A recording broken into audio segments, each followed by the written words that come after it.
Ang mga elite security forces na ito ay gumagamit ng pinakamodernong armas at pinaka-epektibong taktika na kayang bilhin ng pera. At kung may budget ka, sila na ang bahala sa firepower.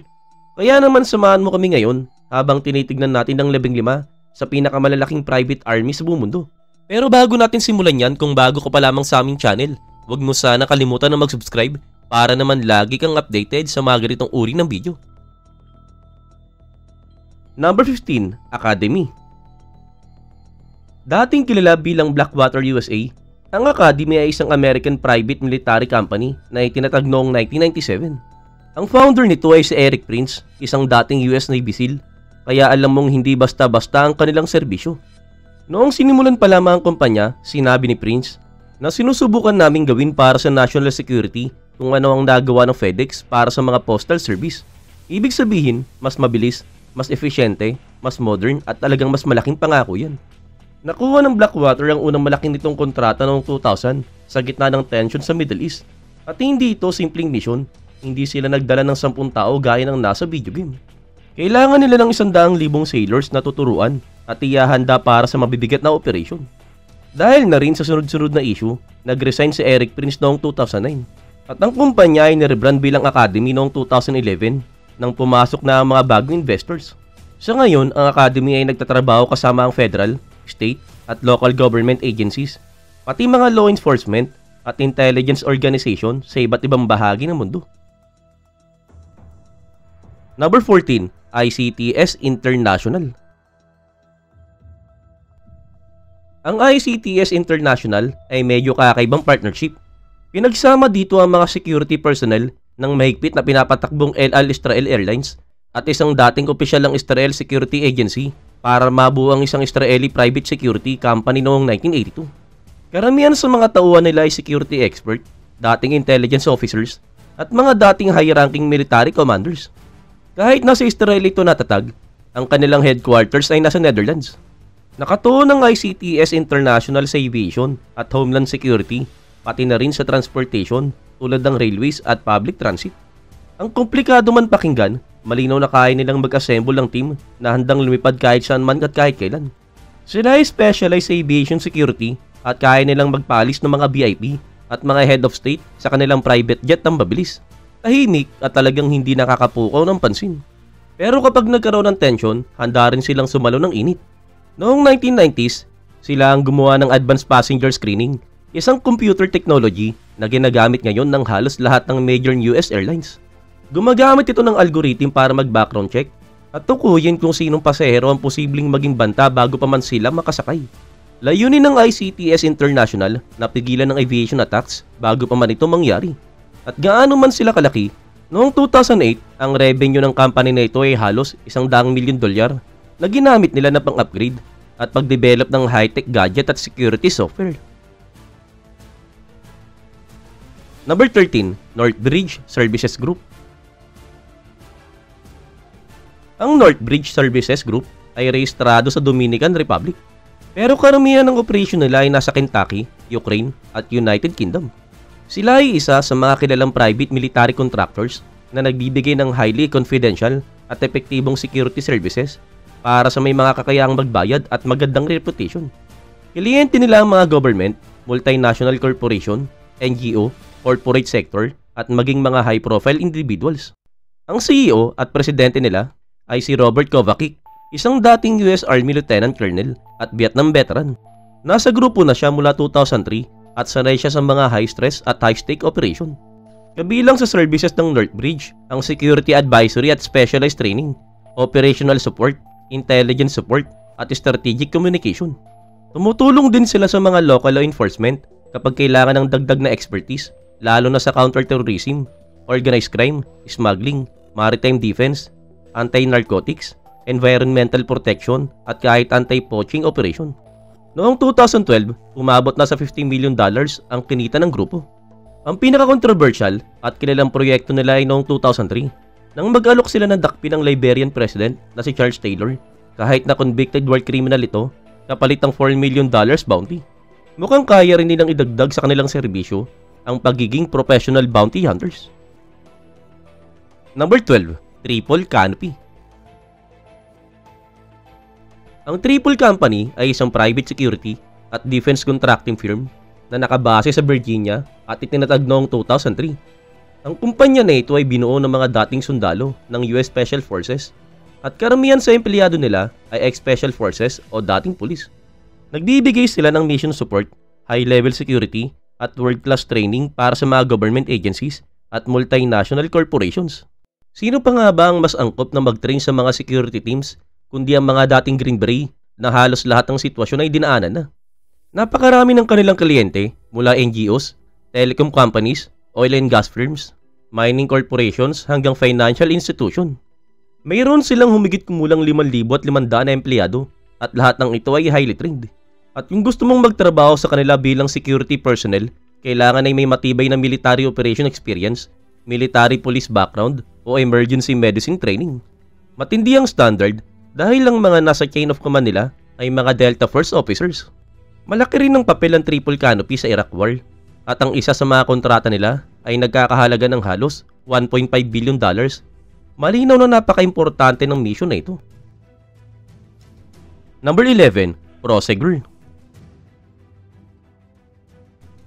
Lumilipat naman tayo sa Spain. Ang Prosegur, isang malaking private security company na may higit 15,000 well-trained staff na nakakalat sa Asia, Oceania, Latin America at syempre sa Europa. Simula nang maitayo ito noong 1976, unti-unti itong naging isa sa mga nangungunang security contractors ng Spain. Hindi man sila kasing aktibo sa mga war zone o high conflict areas, eksperto pa rin sila sa mga larangan nila. Nag-aalok ang Prosegur ng man guarding, home security, fire defense, security technology at mga consulting services. Lalo pang lumaki ang kumpanya kaya noong 1981, nalis ito sa Madrid Stock Exchange. At pagsapit ng 2011, umalo ang revenue ng Prosegur na halos $234 million.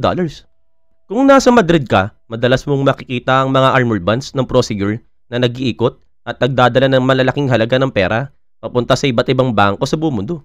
Mayroon silang humigit kumulang 5,000 armored vans na umaandar kahit anong oras, kaya naman walang sino mang magnanakaw ang magtatangka ng mangilam. Nagbibigay din sila ng advanced tech service gaya ng CCTV monitoring, access control, anti-intrusion system at perimeter detection. At hindi lamang simpleng guard ang ipinapadala nila, nagbibigay sila ng arm at an armed guards K9 unit at VIP protection. Sa madaling salita, kung Prosegur ang naka-assign, hindi mo gugustuhin mapunta sa kanilang bad side. Number 10, GK Sierra. Nakabase sa Washington DC at Portland, Oregon, ang GK Sierra ay isang high-level private security forces na nagsimula sa paggawa ng secure information technology para sa US government. Pero makalipas ang 2 taon, nag-expand sila papunta sa investigation at intelligence services. Sa ngayon, sila ay nangongolekta ng information para sa CIA at mayroon na silang opisina sa Tel Aviv. Ayon sa mga ulat, nag-hire sila ng high-ranking Mossad operatives at kung kilala mo ang Mossad, alam mong top tier ang tech, software at intelligence capabilities na hawak nila. Kaya naman ang GK Sierra ay isa sa mga pinagkakatiwalaang cybersecurity firm sa buong mundo. Kaya nilang gawin ang corporate investigation, intelligence gathering, digital forensics, encryption technology, pero hindi lang sila pang keyboard. Mayroon din silang direct action operative sa iba't ibang bansa, kaya kaya rin nilang kumilos ng old school kapag kinakailangan. Kung kailangan mo maghukay ng ebidensya, maghanap ng internal sabotage, o tukuyin kung sinong nagnanakaw ng milyon-milyon sa kumpanya mo, GK Sierra ang tatawagin mo, basta handa ang checkbook mo. Number 9, KBR. Nakabase sa Houston, Texas, ang KBR ay isang private military engineering at construction firm. Itinatag noong 1998 at medyo komplikado ang pagkakabuo nito. Pinagsama-sama ang ilang existing companies para mabuo ang KBR na kilalan natin ngayon. Kumuha na sila ng mga kontrata sa iba't ibang bahagi ng mundo gaya ng Cuba, Kosovo at Afghanistan. Hindi sila takot madumihan ng kamay at pumapasok sa mga lugar na may tension, malaki man o maliit ang role nila. Sa Iraq pa lang, mayroon silang 14,000 American personnel at sinasabing sila ang mayroong pinakamalaking kontrata mula sa US government sa rehiyon. Naitaboy nila ang lahat ng company na nagbibid para doon at ang ibig sabihin, mas malaki talaga ang tiwala sa kanila. Sobrang naging profitable ang KBR kaya noong 2008, binili nila ang Alabama-based engineering company na BENK sa halagang over $500 million. 3 taon pagkatapos, kumita sila ng karagdagang $540 million na nakatulong para mabawi ang gastos sa acquisition. Matagal na itong konektado sa government noong panahon pa ni President Lyndon B. Johnson at binibigyan na sila ng malalaking government contracts kapalit daw ng pagpupondo sa kanyang kampanya at personal interest. At hindi lamang sila pang construction. Ang KBR ay aktibo rin sa aerospace, industrial intelligence at syempre defense work. Number 8. Andrews International. Ang Andrews International ay isang private security firm na naitatag sa Los Angeles, California noong 1988. Mayroon silang opisina sa buong Amerika, pati na rin sa Mexico, Honduras, Colombia at maging sa Canada at India. Ano nga ba ang ginagawa nila kung tatanungin mo? Nagbibigay sila ng arm at unarmed security para sa malalaking negosyo at mayroon din silang specialized services para sa government agencies at Department of Defense.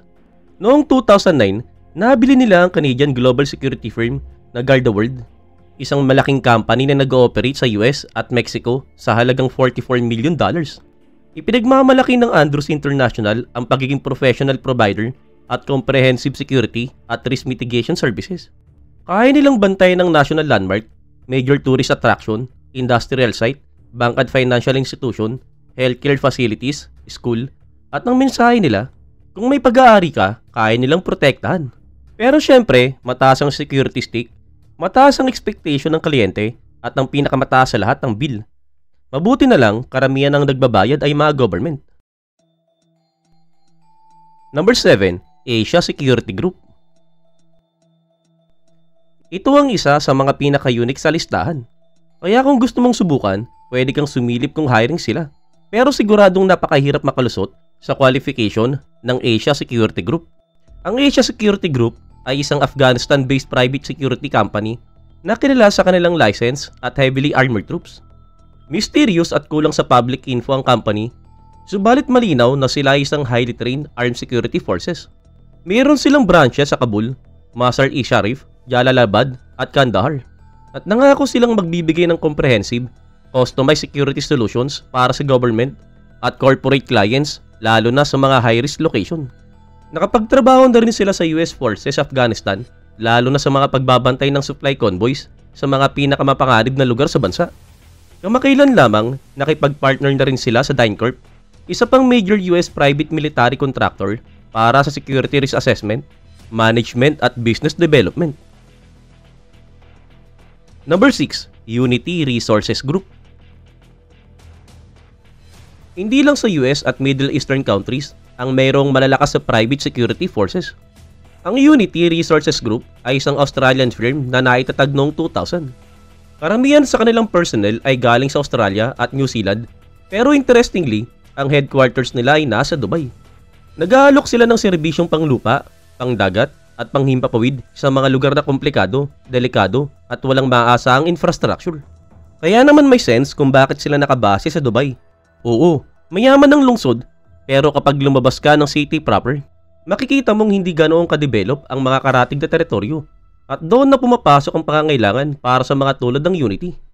Mayroon silang humigit kumulang 1,200 na employees at nakakalat ng kanilang opisina sa Europa, Africa, the Americas, the Middle East, Central Asia at syempre sa Australia. Ibig sabihin, puno lagi ang trabaho ng grupo na ito. Magaling sila sa asset security at high-risk guarding, kaya hindi nakapagtataka na nasa mga mapanganib na rehiyon ng kanilang mga operasyon. Pero noong 2007, nasangkot ang Unity Resources Group sa isang controversial sa insidente sa Baghdad na nagresulta sa pagkakitil ng 2 sibilyan. Sa halip na i-disown ng staff nila, ipinaglaban pa ng company ang kanilang mga empleyado na sinasabing ganito ang risk na minsan ay kaakibat ang trabaho sa war zones. Number 5. Sanaka Group. Isa pang private security forces na malawak ang nararating ay ang Sanaka Group. Nakabase sila sa Ireland pero meron din silang Sanaka UK at Sanaka Canada at lahat ng ito ay nag-ooperate worldwide. May iba pa silang subdivision tulad ng Sanaka Guarding, Sanaka Cash Management Service, Sanaka Training, Sanaka Tech at Integrated Risk Management. Sa madaling salita, kaya nilang gawin ng halos lahat. Handa silang magtrabaho kasama ang mga government, pero willing din silang pumasok sa iba't ibang industriya gaya ng oil and gas, transportation and logistics, finance, tourism, healthcare, property, maritime, energy, NGOs at maging police forces. Kung ikukumpara sa gamit, sila ang Swiss Army knife ng private security world na siyang kumpleto sa lahat ng kailangan. Pero tandaan kung ano ang quality, siya rin ang presyo. Hindi sila pang budget meal. Ang kanilang Integrated Risk Management Division ay nag-aalok ng arm at unarmed guards, patrol service, corporate security, alarm response, key holding services, at parang nag-hire ka ng sarili mong mini police forces kung afford mo. Itinatagang sa nakagroup noong 2009 ni na Major Jim Farrell ng Irish Army Special Forces at security veteran na si Terry Downs. Bata pa ang company kumpara sa iba, pero mabilis itong lumago dahil sa expertise nila sa risk management. Sa bilis nilang lumawak, hindi na imposibleng magdagdag pa sila ng panibagong subsidiary sa mga susunod na taon. Number 4. Garda World. Ang Canadian security firm na Garda World, at oo, bagay na bagay ang pangalan, ang pinakamalaking privately owned security company sa buong mundo. Nakabase sila sa Montreal, Quebec, at may 45,000 employees na nakakalat sa North America, Latin America, Europa, Asia, Africa at Middle East. Nakapag-secure na sila ng mga tao at ari-arian sa over 140 cities at nagpaprotekta ng 28 North American airports. Kaya malamang nadaanan mo na ang mga tauhan nila pagkatapos mong dumaan sa TSA pero hindi mo lang alam. Ang International Protective Services Division nila ang humahawak ng security para sa kliyente sa high risk at mabilis na magbago ng mga lugar. Ibig sabihin, kahit gaano kakomplikado ang sitwasyon, handa silang sumabak. Bukod sa protection, meron silang cash management division na nagpoproseso ng humigit kumulang $5 billion araw-araw at ganoon talaga kalaki. Sobrang profitable ng kumpanya na noong 2012, kinaya nilang bilhin ng cash management division ng isa pang kilalang security firm sa halagang $110 million. At noong mga sumunod na taon, nakipag-deal pa sila sa Bank of America, $1.4 billion ang halaga. At kapag hindi sila nagbabantay ng salapi, sinisiguro nila ang protection ng US government official, nagtitrain ng mga security team at umahawak ng crisis response. Sa pagtatapos ng April 2012, umabot ang $300 million ang quarterly revenue nila. At mukhang hindi lang silang mahusay na magbantay ng pera, magaling din silang kumita ng sarili nila. Number 3. Control Risk. Ang Control Risk ay isang London-based firm na may 36 offices worldwide. Sila ang pinupuntahan ng mga malalaking organisasyon na kailangan ng tulong sa pag-manage ng political at security risk lalo na sa mga delikadong lugar. Nagsimula sila bilang isang division ng insurance firm noong 1975 pero noong 1982 sila ay naging independent. Pagsapit ng 90s, lumawak ang kanilang operation sa mga may hirap puntaang bansa pero nag-focus sila sa intelligence, investigation at strategic consulting lalo na sa pagdating ng sensitibong political issues. Sa madaling sabi, marunong silang magbigay ng payo at marunong din silang sumugod sa field. Physical nilang pinoprotektahan ng kliyente pero kaya rin nilang itago ang mga sekreto mo kung kailangan. Noong Iraq War, sila ang nag-secure ng maraming asset ng malalaking oil companies at noong 2010, $223 million ang kita nila mula sa kontrata na ito. Ngayon nag-ooperate sila sa over 150 countries at may serbisyo rin sila sa cybersecurity, maritime security at travel protection. Subalit tandaan, hindi ito trabaho para sa mga baguhan. Para makapasok, kailangan mo ng matibay na background, military, police o intelligence. At kung entry level lang ang hanap mo, hindi ito para sa'yo.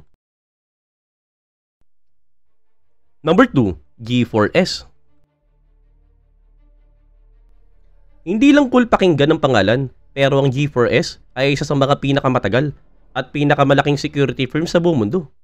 Itinatag pa sila noong 1901 sa Denmark at ngayon ay may operasyon na sila sa mahigit 100 bansa. Sobrang laki ng company na ang global workforce nila ay higit 620,000 na empleyado na mas marami pa kaysa sa population ng ilang maliliit na bansa. Ang tunay na edge ng GS4, pupunta sila sa mga lugar na kadalasan ay iniiwanan ng mga government mismo. Sila ang tinatawag kapag kailangan ng security sa masaselang lugar tulad ng mga oil fields sa Middle East at Africa, pati na rin ang nuclear facilities ng US. Sa laki nila, ang GS4 ang ikatlong pinakamalalaking private sector employer sa buong mundo at may puwersang 3 beses na mas malaki kaysa sa British Army. Inilalarawan nila ang sarili bilang global security at outsourcing group na nakafocus sa mga sector na kung saan ang security ay critical. Mga lugar na kapag pumalya, pwedeng magdulot ng malalaking pinsala sa ekonomiya o national safety. Noong 2004, inacquire sila ng London-based Securicor, dahilan kung bakit mas lalo pa silang lumaki at kinaya ang dami ng empleyado nila sa ngayon. At noong 2012, nakapag-generate sila ng over $12 billion. At oo, billions, B talaga. Ilan sa mga serbisyo nila ay ang pagbibigay ng security personnel, pag-monitor ng surveillance equipment, quick response unit, at pati secured prisoner transport. Kung iisipin sa mahigit isang siglo ng operasyon, sino-sino kaya ang napaka-high risk na preso ang na-escort nila? Hindi na natin malalaman. Number 1, Pinkerton Government Services. Ang Pinkerton Government Services ay isang security firm na may isa sa mga pinakamalalim na ugat sa kasaysayan. Ang Pinkerton ay nagsimula pa noong 1850 nang itatag ng detective at spy na Alan Pinkerton, ang Pinkerton National Detective Agency sa Chicago. 2 siglo na ang lumipas pero ang legacy nila ay buhay na buhay. Ngayon nag-aalok sila ng full range at protective series na ginawa para tugunan ang mga sobrang pangangailangan ng United States government. Kasama sa services nila ang armed at unarmed guards, firefighting unit, emergency medical technicians, at pati bomb at drug sniffing dogs. At para na silang all-in-one force. Noong 2003, na-acquire sila ng Swedish security giant na Securitas AB at pinalitan ng pangalan bilang Securitas Critical Infrastructure. Subalit kahit nagbago ang pangalan, ang Pinkerton legacy ay hindi mawawala. Noong 1800 pa lang, para silang mga karakter na hinugot mula sa isang pelikula. Sila ang tinawag para habulin sina Jesse James at Butch Cassidy, naging bahagi ng maraming TV shows at minsan pa ngang nakatrabaho mismo si Abraham Lincoln. At dahil sa kanilang nakamamanghang kasaysayan at patuloy na operasyon, malamang ay tatatak sa kasaysayan ng Pinkerton bilang isa sa mga pinaka-iconic at pinaka-cool na private security firms of all time.